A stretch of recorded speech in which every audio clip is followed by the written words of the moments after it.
প্রথমবার বড় মার কাছে গেলাম। এই প্রথমবার আমি জীবনে কখনো কোনো মন্দিরে গেলাম এবং অনেকটা আশা নিয়ে গেলাম। বড় মার মন্দিরে যাওয়ার আমার অনেক, অনেক দিনের স্বপ্ন এবং ইচ্ছা ছিল। আজকে সেই স্বপ্ন এবং ইচ্ছা পূরণ হলো। আমি গেলাম বড় মার কাছে পুজো দিতে।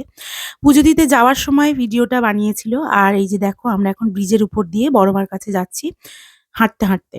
অনেক শুনেছিলাম বড় মা সবার মনের ইচ্ছা পূরণ করেন। আমিও আমার মনের ইচ্ছা নিয়ে বড় মার কাছে গিয়েছিলাম। জীবনে ১ম বার বড় মার কাছে কিছু চাইতে গেলাম।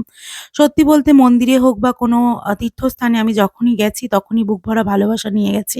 কারণ আমি মনে করি ভগবানের কাছে কিছু চাইতে নেই। তবে এবারের চাওয়াটা আমার কিন্তু অনেকটাই, অনেকটাই মানে ব্যক্তিগত এবং আমি সাংসারিক জীবনে আসার পর থেকে এই চাওয়া পাওয়াগুলো আমার বেশি, বেশি তৈরি হয়েছে।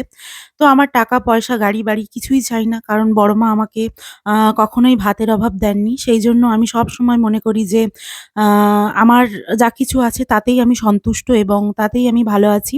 আ আমি তাই বড় মার কাছে একটা অনুরোধ নিয়ে গেছি এবং আমার সত্যিই এটা আজকের একটা চাওয়া ছিল। তো আমি জানি বড় মা আমার এই মনের আশা নিশ্চয়ই পূরণ করবেন। আর একদিন নিশ্চয়ই আমি সেই আম উম আশায় আজকে ভগবানের কাছে গেলাম, বড় মার কাছে এবং আবারও একদিন সেই ইচ্ছা পূরণের পর আসতে পারবো। তো তোমরাও সবাই আশীর্বাদ করো। ভগবান তো আছেন আমাদের পাশেই। তার সাথে আছেন বড় মা। তো আজকে আমার বড় মার কাছে যাওয়ার অনেক, অনেক দিনের স্বপ্ন পূরণ হলো। আ এর জন্য আমি সবসময় মনে করি যে আ জীবনে যদি কখনো কোনো ইচ্ছে হয় তোমাদের নিশ্চয়ই সেটা বেঁচে থাকা অবস্থায় পূরণ করে নিও।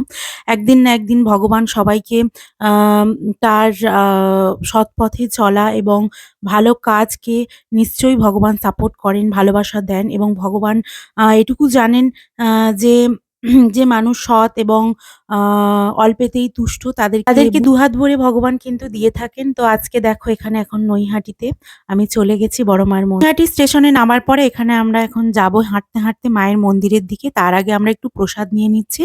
কারণ এখন নতুন মোয়া উঠেছে। আমার বরমশাই বলছিল নতুন মোয়া, নতুন মূলো এইসবগুলো মা নাকি খুব ভালোবাসে। তো সেইজন্য মায়ের জন্য মোয়া নিতেই হবে। ওইজন্য আমরা একটা মিষ্টি দোকানে চলে যাচ্ছি মায়ের জন্য মোয়া নিতে। তারপর আমি প্যাঁড়া, সন্দেশ সমস্ত কিছু ওই মন্দিরের সামনে থেকেই নেব। এখন আমি এখানে একটা মিষ্টি দোকানে যাচ্ছি। মোয়া এবং তার সাথে আমার মা গেছিল। মাও কিছু সন্দেশ-টন্দেশ নিয়েছে।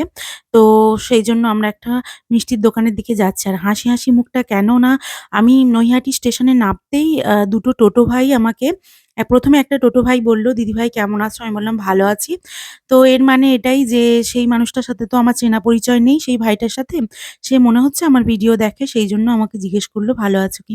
তো থ্যাংক ইউ। আর নৈহাটিতে নামার পরেই এই ভালোবাসাটা পাওয়ার পরে একটু এনার্জেটিক হয়ে গেলাম এবং মিষ্টি দোকানে দেখো বর্মশাই এখানে মোয়া নিচ্ছে। আর মিষ্টিও নিয়েছে, সন্দেশও নিয়েছে। আর ওখানে গিয়ে আবারও পুজোর ডালার সাথে আবার সন্দেশ, মিষ্টি নি আমার মা গেছিল, ভাই গেছিল, বোন গেছিল আর আমার একটা ভাইপো গেছিল। তো সবাই গেছিল আর আমার দেওর, আরেকটা ভাই সবাই মিলে এখানে দেখো আমরা আনন্দ করে আজকে গেছি নৈহাটির মন্দিরে। আ নৈহাটি বড়মার মন্দিরে। আর আমার পিছনেই নৈহাটি স্টেশনটা দেখো দেখা যাচ্ছে। আর আমি এখানে দাঁড়িয়ে, দাঁড়িয়ে মিষ্টিটা কিনছিল সবাই। তো ভিডিও বানাচ্ছিলাম। তো টাটা।